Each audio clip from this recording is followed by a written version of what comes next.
Hello, this is Dwight Norris of FishNetwork.com, and we're here live. And as you see from the title, I wanted to talk about something I recently learned from the Charles River Watershed Association. Been talking to one of the lead scientists over there about the things I saw, which I talked to some other watchers of the channel about, which are what I thought were carp, are actually American shad. And I saw not one, but three of them within 50 yards of each other, all very dead. Some were floating, some were sunk like an anchor, and another was on the shoreline. And they all had some kind of weird sore or like lesions, or I'm not even sure. It isn't like something ate it or bit it, but it just like it didn't look pretty. You wouldn't choose to eat that fish if you had a choice. And obviously the seagulls or the cormorants haven't come around to find it either. So something must be up with it, that the fish, that the birds aren't even eating it. So I just want to check real quick, make sure my live is working, because I've only done this a couple times, but nobody's been online to actually view it.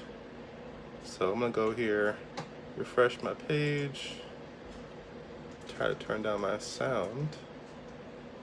Gonna go live on myself. How's it going? Sounds good? Awesome.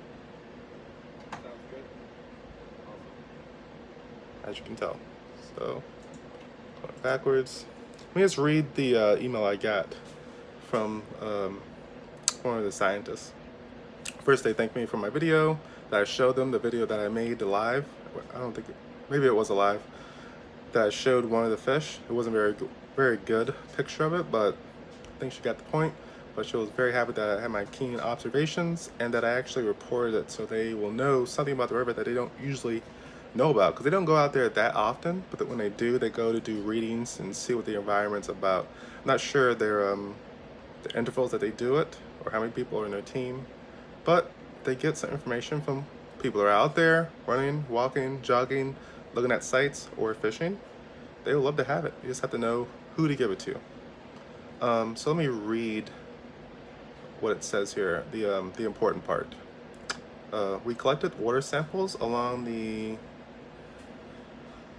river on March 19th, 2 days before the video, and we found elevated levels up to 460 parts per million.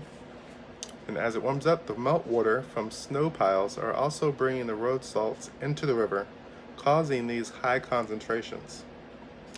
Though these levels aren't high enough to immediately harm fish, exposure to high levels may interfere with their ability to control salt levels in their body, which is called osmoregulation. I've never heard of this actual term before, but it's pretty interesting. I didn't realize they were regulating their salt levels in their body. I thought it was a constant. So American shad, I'm not sure, but maybe they do go out into the ocean for short stints. I'm not sure. Not like a white perch that comes in and out very often, but I guess there's something to that, and they're the ones who actually reintroduced the American shad to the Charles River and several other rivers in the area. So they know best, and they did it a long time ago. Not that long. I think it was 10 years or less. And I had forgotten there were shad here. You know, I know they're big down south, shad for bass, but now I had to rethink my lure selection. There's several different types of baits, like the alewives. I forgot about those. I know about the bluebacks, and the American shad. And they're huge. I mean, like really big. But I haven't seen or heard about any bass big enough to eat that thing most of the time around here. But I'm sure there's a big bass around, and I'll be searching for them soon, because tomorrow it is 50 degrees, and as far as my iPhone can tell me, it's going to be above 54 degrees for the foreseeable future. Huh. Thank you. Spring, for real, is here, and I'm ready. I'm going to pull out my lures and get them all situated. Now I need a box to put them in, like a Plano box with another bag around it. So I'll be looking for some options for my Fish Network artillery to get out there and really hammer the fish down and figure out what's going on in my local area here where I live and also where I work. And you should do the same, whether you're here in Boston or somewhere else. I've noticed that my videos down in Florida, I was only there for a week, I've been getting a ton of traffic down there, Jupiter Inlet, and there's good fishing there. But I had a tough time, but apparently nobody makes videos about that place. And if you're down there fishing anywhere in Florida and you're making it happen, just take a quick video. Maybe video record yourself catching a fish, or talk about it, or talk about what happened, talk about the people you came into contact with. As you saw in my videos, I actually talked to somebody that was there fishing at lunch, and it turns out he was fishing at work.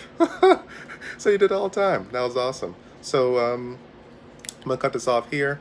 If you're out there in the Charles River and you're fishing and you're wondering why things aren't biting, there is a high chloride contamination level currently. Hopefully it washes out once all the snow has melted and moved out of the river and gone into the ocean, which I'm not particularly happy about that. But we all know that the road salt we put in our driveways and our houses goes somewhere. It goes underground, and like everything else, it's gonna go down and out, which is out with the tide, and it has ramifications every time we do it. So hopefully it's not as bad as we think, but I don't really know of any alternative around here in the Northeast to deal with this problem.